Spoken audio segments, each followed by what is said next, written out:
It may not be happenstance. Large numbers of UFO sightings are reported near top-secret installations, airfields, test ranges, nuclear power plants. Why these destinations? What are UFOs looking for? Should we call them friend or foe? We search the skies for the true intentions of these mysterious intruders. Next. The United States has suffered the indignity of invasion only rarely in its history. During the War of 1812, British troops overran Washington, D.C. and actually set fire to the White House. But for more than a century, no one else dared to trespass until the morning of December 7th, 1941. In the end, Japan paid dearly for its ambition, and American armed forces avenged their shame at being caught unawares. With the end of World War II, the Soviet Union emerged as America's most threatening adversary. The Soviet detonation of an atomic bomb in 1949 and the sheer size of its armed forces kept the United States military in a perennial state of alert. In July of 1952, during the administration of Harry Truman, Washington, D.C. appeared to be the target of airborne intruders.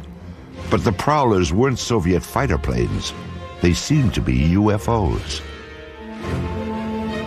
Perhaps the most important sighting of all time was the so-called Washington merry-go-round.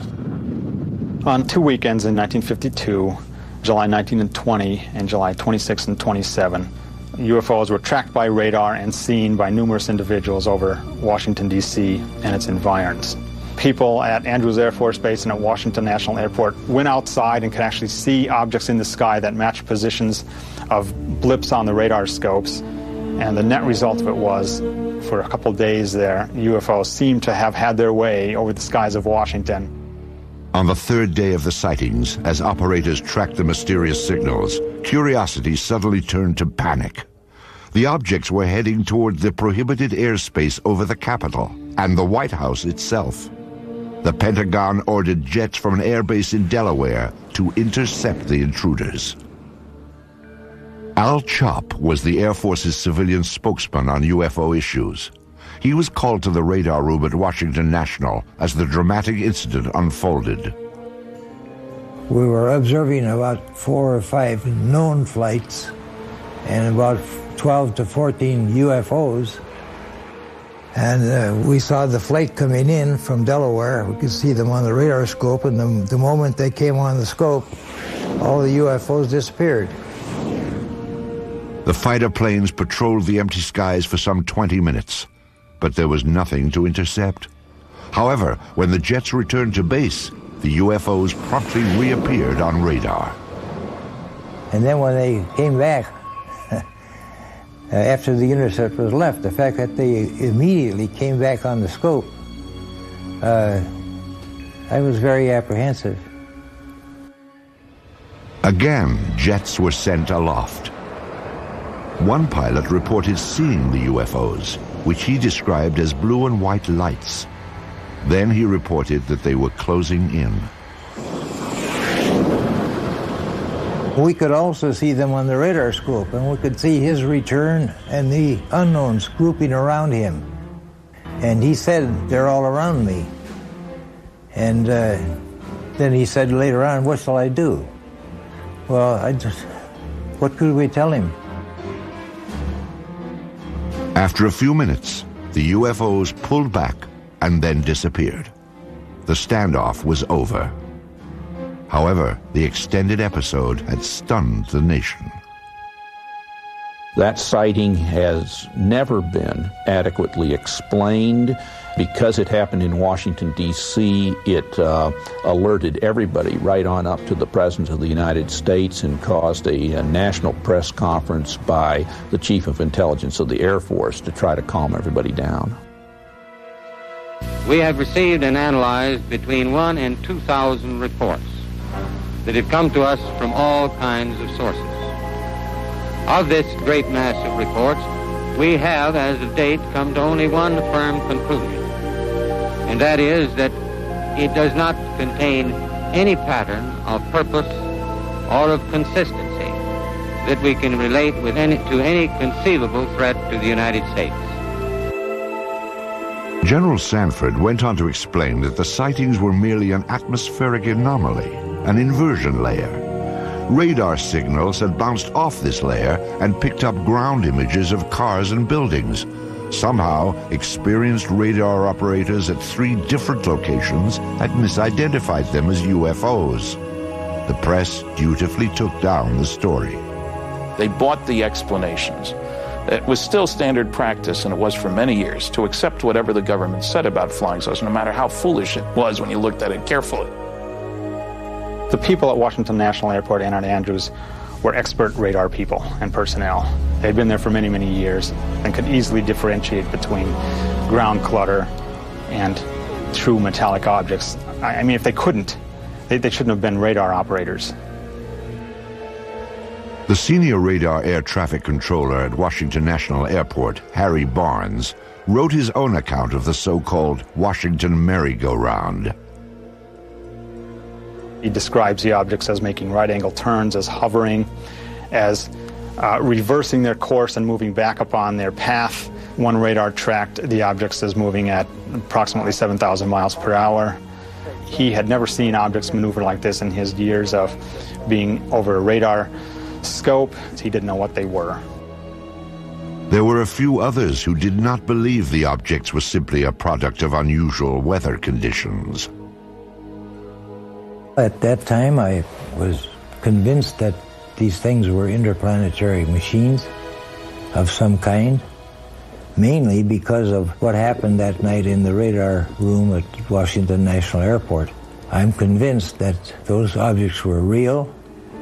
We don't know what they are, and we don't know where they come from, but they are there.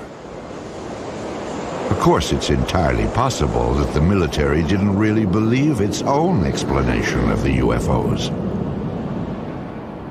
No fighters could catch up with these things, and they outmaneuvered the best that the military had to throw at them. Obviously, the people who were in charge of Air Force projects and Air Force intelligence at this time were not idiots. They were very, very smart people, as they are today. And I think they probably thought, once they appeared on Washington, oh my God, this is the holiest of holies. Now they're hovering around the White House and the Capitol. What can we do? Well, the answer turned out to be that they could do absolutely nothing. But it probably had to provoke a whole lot of consternation in the official quarters. I can't believe that they wouldn't have been interested in, at some level, trying to find out what is going on. It's a national defense concern. There was a technical report that said it's the most classified subject in the United States, even more so than the H-bomb. That's going pretty far. That's taking it very seriously. In the decades after the Washington National incident, aerial sightings were reported more frequently and all across the country. Some episodes were even recorded on tape.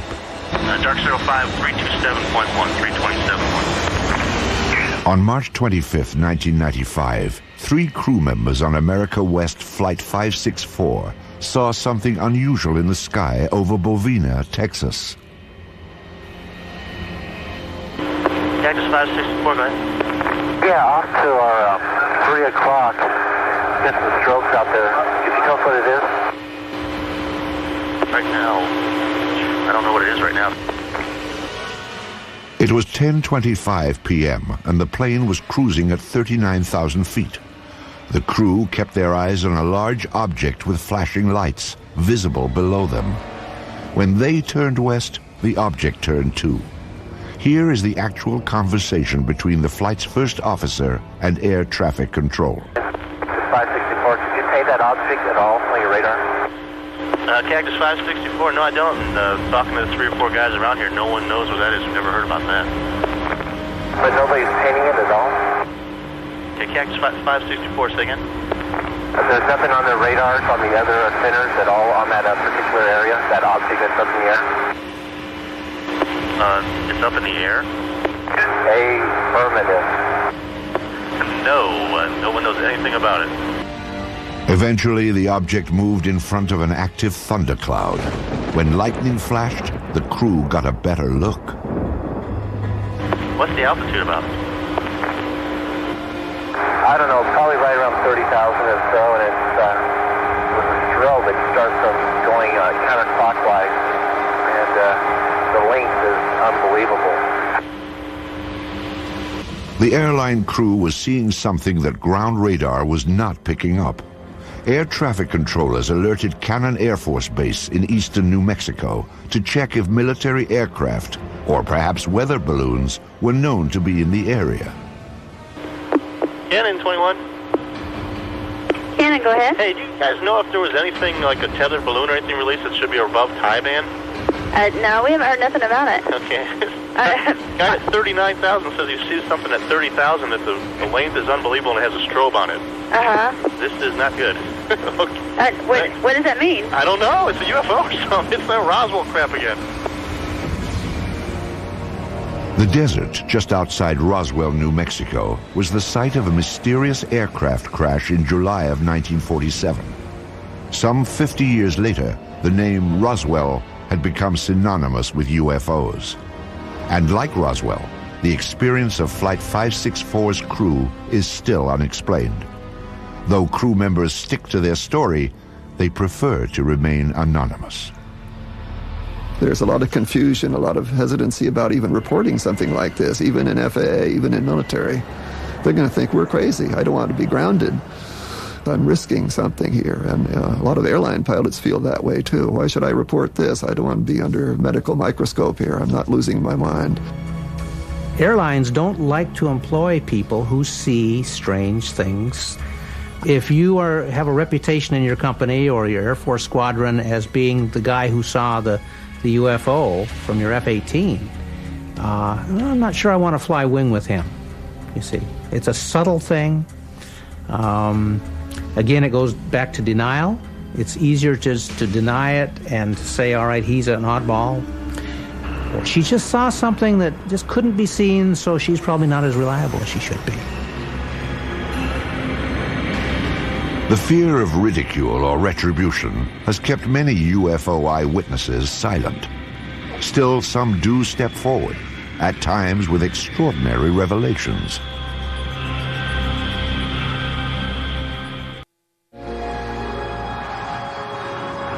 Shag Harbor is a small fishing village on the east coast of Canada. It is a peaceful place where the locals focus on the sea, not the sky. But in 1967, a dramatic UFO incident upended Shag Harbor's quiet ways.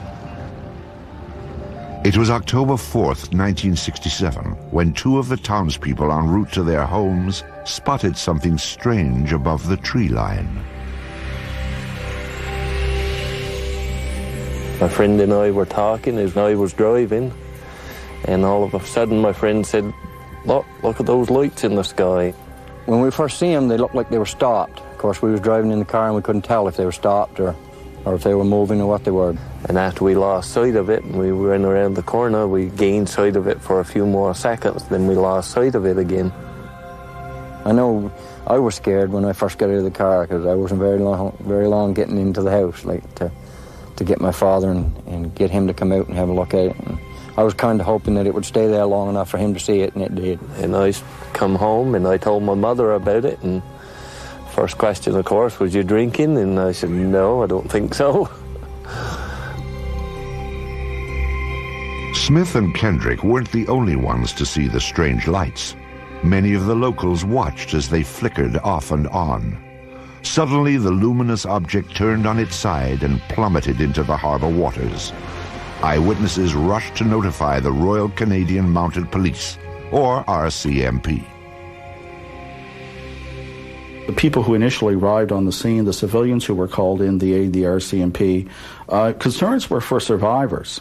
Most people saw this thing occur from a distance, and It was initially thought that perhaps it was an airplane crash, but what the eyewitnesses saw, or in this case what RCMP officers saw when they arrived on the scene, there were at least 3 officers on the shoreline that at least saw a pale yellow light moving on the water. They all felt that it was something quite unusual.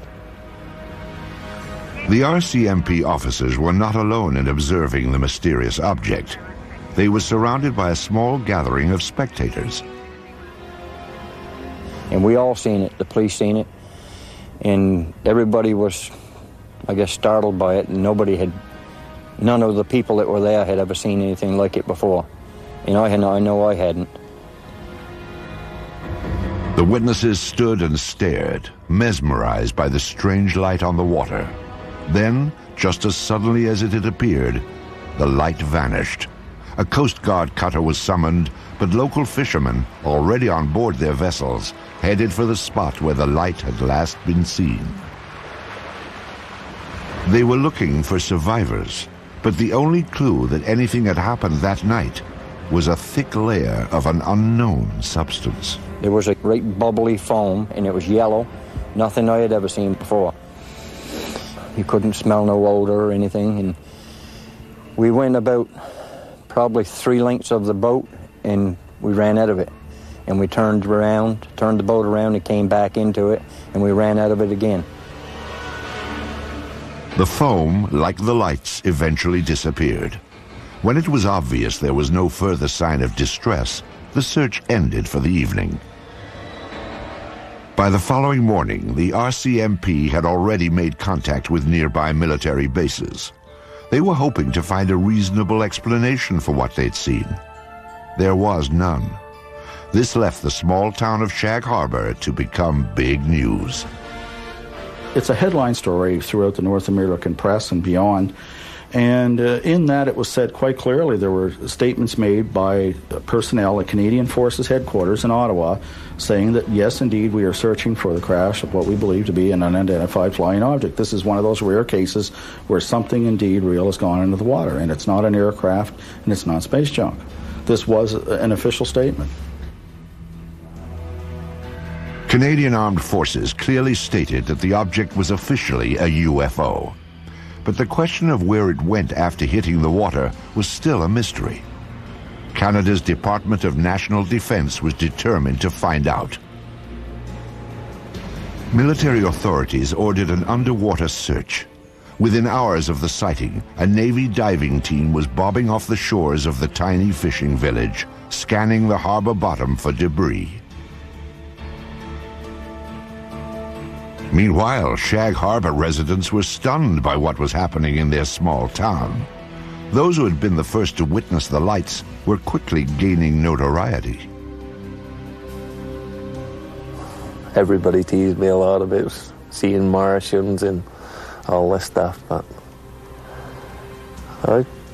I believe I see something. I did see something, there's no question about that. And what it was, that I don't know, but it was something. It was definitely something. The people of Shag Harbor had no expectations. Roswell, although it occurred in '47, did not become, a story and a case until almost into the '80s, at least until '78. And they weren't influenced by that. Shag Harbor stood alone. Nothing was found during the Navy's 3-day vigil. On the 8th of October, the search was canceled. Media interest began to wane, and life in Shag Harbor settled back to normal. But researchers now claim there is more to this incident than originally revealed. 26 years later, the case was re-examined and unofficial information began to emerge. The men from the original Navy diving team were the first to talk, and what a story they had to tell.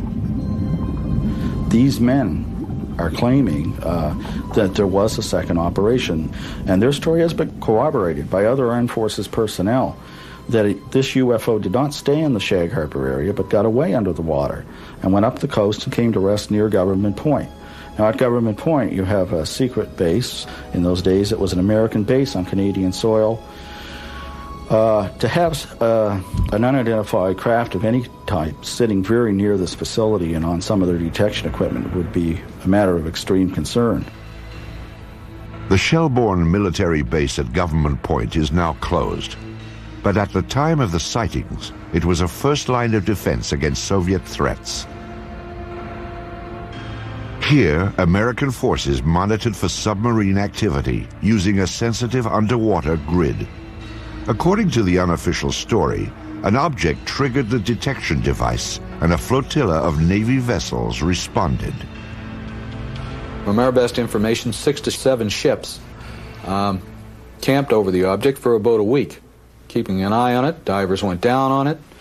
One diver in particular makes no bones about it that this thing was an unidentified flying object, and there were things on it. And as the men put it, there was still activity in these crafts. And they're absolutely certain that it was nothing from this earth, that it was a UFO. So this does go beyond the official record by quite a stretch. According to researchers, other eyewitnesses have come forward, making this story difficult to dismiss. So what evidence do we have of this happening? We have 3 to 4 people that tell us the story that this did happen. We've got the integrity of the witnesses, but that's, witnesses are, we don't have the smoking gun, that's for sure, but I think we probably have the gun, but we just don't have the bullets. The unofficial story may never have confirmation, but it most certainly is complete. There is a beginning, a middle, and according to investigators, a surprising end. One of the things I enjoy most about the story is its end, because I suppose you could say, ufologically speaking, it has a happy ending, unlike most of these stories. After these ships sat over this object for a week, the UFOs start moving again while still submerged under the water and move down the coast of Nova Scotia and out into the Gulf of Maine. Once in the Gulf of Maine, they surface and fly away. This was a genuine UFO event. And what does that mean? Yes, it was an unidentified flying object, but beyond that, it means that it's nothing conventional. There are certainly aspects of this that you cannot explain or explain away. There is another episode involving a top-secret base, but this time, a high-ranking officer did come forward and sound the alarm when UFOs penetrated secure military airspace. Weather balloons? Swamp gas? A flock of birds? The planet Venus? These are some of the UFO explanations proposed by the military over the years. Ironically, some of the most unusual UFO episodes have been reported by military personnel, perhaps because they are trained to carefully observe their surroundings. Or maybe there is something on military bases that is of interest to UFOs. Of all these troubling accounts, few compare with the experience of 2 of the world's most technologically advanced countries, the United States and Great Britain. This was Bentwaters Air Force Base, located 140 miles north of London. The Rendlesham Forest stands just outside the base. Bentwaters is now abandoned, but before the Soviet Union broke apart, it was a hub of top-secret activity. This was a joint base, shared by both the United States Air Force and England's Royal Air Force. It was also a place that played host to some of the strangest sightings ever reported. I think the Bentwaters case is sort of a mainline, hardcore UFO case because it involves intelligent, educated people who are used to dealing with high technology. They're guarding it and securing it on their own base. They know aviation, they know weaponry. With security police who are trained to be good observers, they have to write all kinds of reports and defend what they say. And these people were puzzled, totally baffled by what they observed. During the Cold War, Bentwaters was the largest tactical fighter wing of the free world.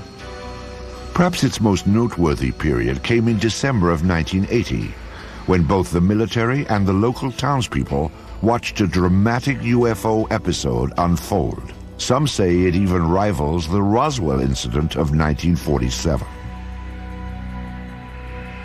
It was a cool, clear winter night when suddenly unfamiliar bright lights were spotted in the sky.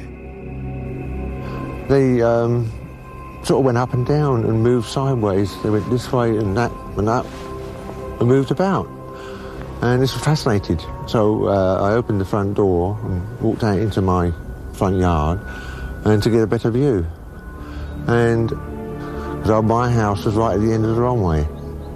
So I stood there looking at them and I thought, it can't be aeroplanes because I'd landed in the forest. Suspicious activity around the top-secret Bentwaters Air Base was always closely monitored. That night, neighbors could tell that they were not the only ones to experience the unusual episode. I stood there for a few minutes to see what anything else would happen, and I could hear the commotion on the base. The wind was in that direction. I could hear people shouting, calling, and vehicles start up. And I wondered what the commotion was. 3 military patrolmen had also reported unfamiliar lights shining from within the forest. They requested and received permission to investigate beyond the base perimeter. As required, the 3 military police officers filed a report about what they'd seen. I went in to collect the police blotters, the activity from the previous day and previous night, and the desk sergeant started laughing when I walked in.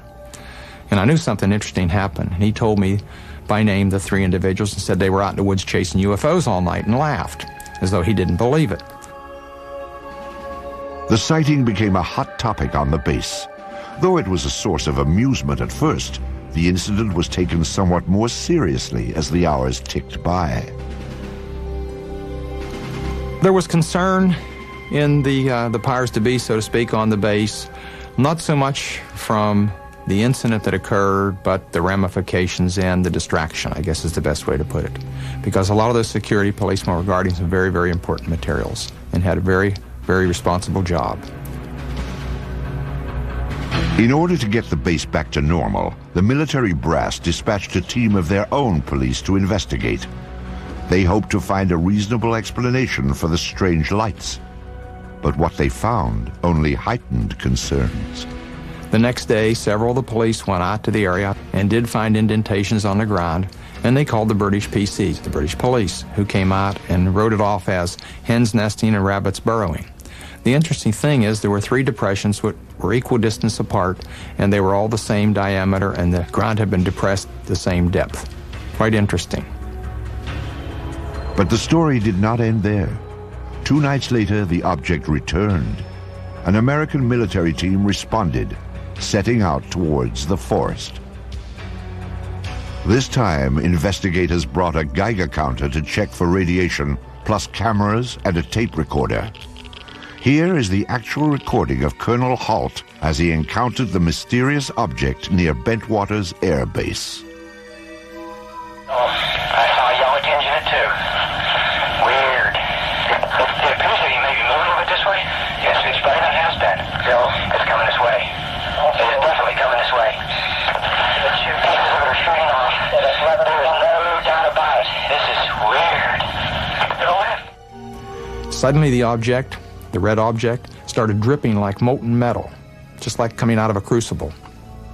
It dripped for, I would say, several minutes and suddenly exploded. There was no sound, just a poof, and broke into multiple white objects, and they all disappeared. We were very puzzled at that time. We really didn't know what to think. In the forest, the military squad detected some unusually high radiation levels. However, they found no other evidence to explain the situation. Then, the team observed a stunning display of lights in the northern sky. The dazzling lights proved to be a mere prelude to the stunning object that appeared in the southern sky. Suddenly, the object to the south approached at very high speed, stopped, I would say a quarter, half mile above us, I can't really tell for sure, and sent down some type of a beam that fell right at our feet. It wasn't like an ordinary light that fans out. This came down straight like a laser beam. Illuminated the ground, a small circle, 8, 10, 12 inches in diameter, probably for about, I'd say, 10 seconds. Well, I was very concerned then. Are we getting a signal? Are we getting a warning? Or was this some type of a weapon that hadn't gotten us yet? Just as suddenly as it appeared, it clicked, disappeared. 3 hours later, the UFOs were gone, but mass confusion had taken their place. We were sure nobody would believe this, and I say we were all thinking, wow, how are we going to cover this up? You know, what are we going to tell people? We can't tell the British. We can't go back and tell our bosses. They'll think we've all been out here in the woods drinking or something, which wasn't true, but there was great concern. At the risk of ruining his reputation, Colonel Halt reported the incident to a superior officer the next day. He then turned in his audio cassette from the night before. After a staff meeting, the officer asked Colonel Halt to discuss the matter with the British liaison. The liaison was out of town, so Halt wrote a memo. I wrote a memo which has become somewhat public, I guess, and kind of cleaned it up a little bit and abbreviated what happened. Later in the night, a red, sun-like light was seen through the trees. It moved about and pulsed. At one point, it appeared to throw off glowing particles, and then broke into 5 separate white objects, and they disappeared. I expected a phone call or somebody to drop around to see me real soon. Nothing happened, and nothing happened. You know, days turned into weeks, and I kept asking, well, you know, is there any interest? And finally, it just became a non-issue. Bentwater's commanders were content to let the matter drop, or so it seemed. But subsequent events would suggest that both the British and the American military regarded the incident at Bentwaters with the utmost gravity.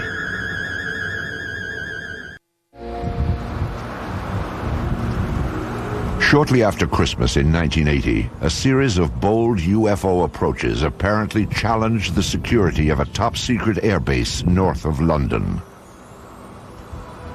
Lieutenant Colonel Charles Halt, Deputy Base Commander of the Joint American-British Outpost, was among the eyewitnesses. However, his reports to other Bentwaters officers elicited no response. Still, there is evidence that the incident was not ignored. Indeed, far from it. The local townspeople were among those who noticed a change around Bentwaters. I had customers come round to my garage who were military men. I asked what was going on, and they said, well, they weren't allowed to say. And I had 1 or 2 officer customers. And I asked them, and they weren't allowed to say either. I don't know why. British UFO researchers Dot Street and Brenda Butler attempted to interview eyewitnesses, but were barred from the base. They didn't say it was a UFO. They said something had happened in the forest. And when we came down and we actually tried to interview people, we were just stopped. A breakthrough came for the UFO investigators when military personnel began to reveal a bizarre story that included more than just the sighting. They claimed an alien craft controlled by extraterrestrials landed in Rendlesham Forest and made contact with American officers. These curious reports have been ignored or denied by government and military officials. Despite this dismissive reaction, some say that the armed forces were keenly interested in the events at Bentwaters. People did investigate. They did it from an arm's length. I was never formally debriefed, and I can't, to this day, can't believe that. I do believe some people crept around the base, so to speak. I do believe there were multiple agencies with a great deal of interest that probed discreetly. I can't explain. I've had people indirectly approach me trying to pry information out and to find out what was going on. Military officials offered only conventional explanations for the extraordinary reports. Among them, that a satellite had fragmented as it re-entered the Earth's atmosphere. I can't rule out that a satellite didn't fall or a portion of a satellite didn't fall in that area, but how would one account for the object moving through the trees? And the objects in the sky, they did not fall down. They stayed in the sky and moved about in sharp angular patterns, and there were 3 of them. And indeed, it does seem that some space debris did come through at around about the time concerned. But it should be remembered, of course, that the Bentwaters incident occurred over a series of nights. Another explanation for the sighting was refraction of the beam sent out by a nearby lighthouse. Clearly, something extremely unusual happened. The skeptical explanation that it was the lighthouse light reflecting strangely through the woods doesn't make any sense, because why hadn't they encountered that problem before since? If it's this lighthouse, the atmospheric conditions would have been such that at some other point it would have happened, but it never did. So you have something going on there that is inexplicable in the mundane. You've got very credible people who are charged with guarding a facility who cannot explain it, and if these people are incompetent, we'd better get them out of there. But none of the military personnel said to be involved were removed from the base. And publicly, it seemed both American and British officials were not anxious to pursue the matter any further. The corporate view of the British Ministry of Defence about the Bentwaters case is simply that the case was looked at the time and was not judged to be of any defence significance. Well, I've not seen that borne out by any analysis. It certainly seems to be an example of bureaucracy gone mad if you have something like this happen and people blandly say it's of no defence significance. Years later, the official position concerning the Bentwaters incident was revisited. This time it was brought before Parliament by no less than a former British Chief of Defence, Lord Hill Norton. Either the Americans, and indeed the deputy base commander, were hallucinating, or they believed that something had landed there, and they had taken photographs and records of it. In either event, it must be of interest to the defense of the United Kingdom. Despite such pronouncements, the military kept quiet about the incident at Bentwaters. Oh, there's no doubt in my mind it was some type of a cover-up. And I think there were some misleading stories put out. Somebody didn't want the general public to be aware of what had happened. Some 2 decades later, all physical evidence supposedly gathered during the incident is missing. No photographs have been found, although 3 separate search teams took pictures. And the military has no comment about the Geiger counter's high radiation readings in Rendlesham Forest. Perhaps the incident at Bentwaters Air Base in December of 1980 will never be fully explained. However, those who were directly involved have reached their own conclusions. I think something totally out of the ordinary happened, something that we don't have an explanation for, and I'd certainly like to have one. Have we been visited? Perhaps. There certainly was some type of intelligent control over what we saw. I don't think there were little green men on board or whatever, and I really can't explain it. I'm firmly convinced there was some type of intelligent control. The baffling episode at Bentwaters is but one on a long list of sightings that seem to merit an in-depth and impartial investigation. Some of the most credible of these reports point to UFO penetration of sensitive defense installations. But there is one place on Earth where military authorities are said to have actually examined alien spacecraft: the forbidden American airbase known as Area 51. The peculiar events at Roswell in July of 1947 seem to have established a pattern for government handling of the UFO issue in the United States. The more officials denied the existence of UFOs, the more it appeared they had something to hide. In the 50s, there was the belief that the U.S. Air Force had proof of some sort that these were alien spaceships and was covering it up to prevent panic, that in fact the government not only knows about flying saucers but is in cahoots with the aliens, that there is a technology exchange going on. In the years immediately after Roswell, the Army Air Force designed and tested a number of saucer-like craft, but none appeared to be of alien origin, nor were they especially flight-worthy. However, in recent decades, suspicion that the government was test-flying captured alien spacecraft has begun to surface again. Attention focused on an ancient dry lake bed deep in the desert of Nevada, at the heart of the Nellis Air Force Range. It is a top-secret test site known as Area 51. There's a new body of folklore growing up around UFOs, and this is associated with Area 51, which is part of the Nevada test site. And the story is that flying saucer technology is being tested and flown in extraordinarily advanced aircraft that are being developed there. There doesn't seem to be any question that there are extraordinarily advanced aircraft being test flown there, and this has been going on for some years. Area 51 was the development site used for the F-117 stealth fighter. U.S.-operated MiGs have flown from that area. These are extraordinary vehicles, and if you had seen, say, an F-117 in flight before it had been publicized, you would not have known what to make of it. It would have been a UFO in a very real sense, an unidentified flying object. The stealth fighter is truly an incredible aircraft which few could even dream of in the 1970s. To observers near Area 51 at that time, it would have appeared surprisingly alien and worthy itself of a flying saucer report.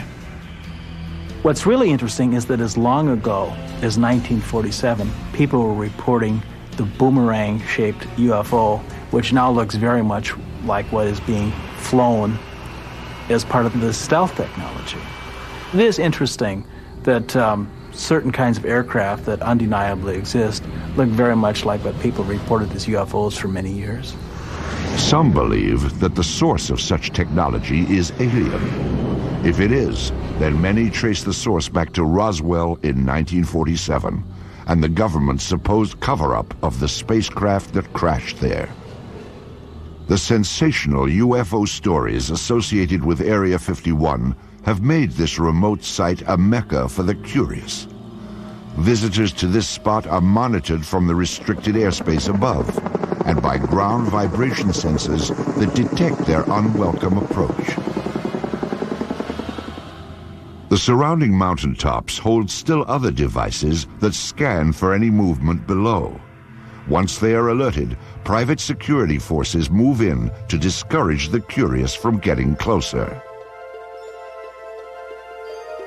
For those who defy these measures, trying for a glimpse inside, there is one last chilling warning. Deadly force will be used if you come any closer. Persistent rumors about alien technology prompted the investigative arm of Congress to reopen the Roswell case in 1994. The General Accounting Office, or GAO, searched for all records related to the events of 1947 and then issued a report on their findings. The General Accounting Office report is brief, like most of their reports, and it simply describes what they did to try to discover what happened at Roswell, which was contact the usual suspects, the CIA, the FBI, the National Security Agency, and so forth, and ask if they had information on Roswell, and ask to see certain records there. But essentially, they couldn't find any documents on Roswell at all, period. In fact, the GAO revealed that every document relating to Roswell had been destroyed illegally. When you really look carefully at the phenomenon, there's no question that some UFOs are alien spacecraft, that some government officials have known this since 1947, and this is the biggest story of the millennium. Also, I think we need a new generation of journalists who will give this story the attention it deserves. If we spent 1/10 the effort that was spent on Monica Lewinsky on getting to the truth about flying saucers, we all know what was going on in 6 months. Who was responsible for destroying the Roswell papers? No one has yet been named. But now the years are passing. and those who hid the truth about UFOs may never be identified. Perhaps the more important question is, what were they trying to hide?